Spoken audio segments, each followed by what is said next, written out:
But I found Yiddish in very strange places. I found Yiddish in Japan when I interviewed the survivors of people like the Mir Yeshiva who received the Sugihara visas and came to Yokohama.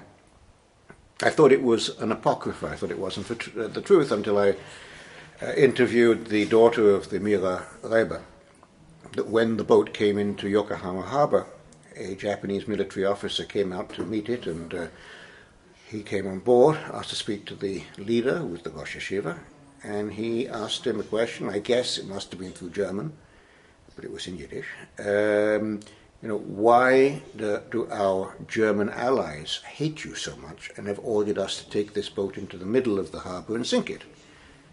And it's amazing how few words can save lives.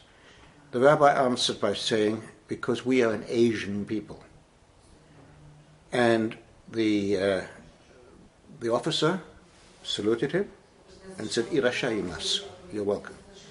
So the daughter confirmed that this is what her father had said.